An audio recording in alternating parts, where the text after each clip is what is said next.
कितने बम बरस गए फलस्तीन पर, क्यों नहीं निकलते?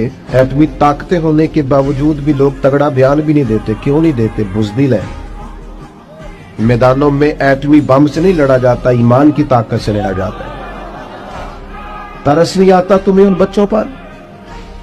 सिसकती बिलकती मखलूक पर? तो कहां है अक़वाम मुत्तहिदा की तंजीमें, और कहां है वो यूरोप जो कुत्तों और बिल्लियों के हुकूक पर तंजीमें बनाते हैं, जो जानवरों के हुकूक की बात करते हैं? वो कहां अपने दिलों में छुप गए?